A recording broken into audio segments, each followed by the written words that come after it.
আমার নাম অরিজিৎ দাস, ভারতীয় জনতা যুব মোর্চা শিলিগুড়ি সাংগঠনিক জেলা সভাপতি। আপনারা জানেন গতকালকে আইসিসি চ্যাম্পিয়ন্স ট্রফি ভারতের যে বিরাট জয়, সেই জয়ের পরে যখন শিলিগুড়ির সাধারণ মানুষ দেশের জাতীয় পতাকা নিয়ে উল্লাস করছিলেন, খুশি মানাচ্ছিলেন, সেই সময় অদ্ভুতভাবে শিলিগুড়ি প্রশাসন মব কন্ট্রোলিংয়ের নাম করে একজন জনৈক ব্যক্তিকে, যার হাতে জাতীয় পতাকা ছিল, সেই অবস্থায় তাকে লাথি মারে এবং সেই ভিডিও সোশ্যাল মিডিয়ায় ব্যাপকভাবে ভাইরাল হয়।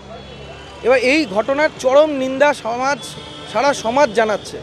তাই আজকে ভারতীয় জনতা যুব মোর্চার পক্ষ থেকে আমরা এখানে প্রদর্শন করছি, বিরোধ প্রদর্শন করছি এবং অবিলম্বে এই দোষী এসিপিকে পুলিশের চাকরি থেকে অবিলম্বে বরখাস্ত করার দাবি জানাচ্ছি, কারণ এটা একটা অ্যান্টি ন্যাশনাল কর্মকাণ্ডের মধ্যে পরিচয়।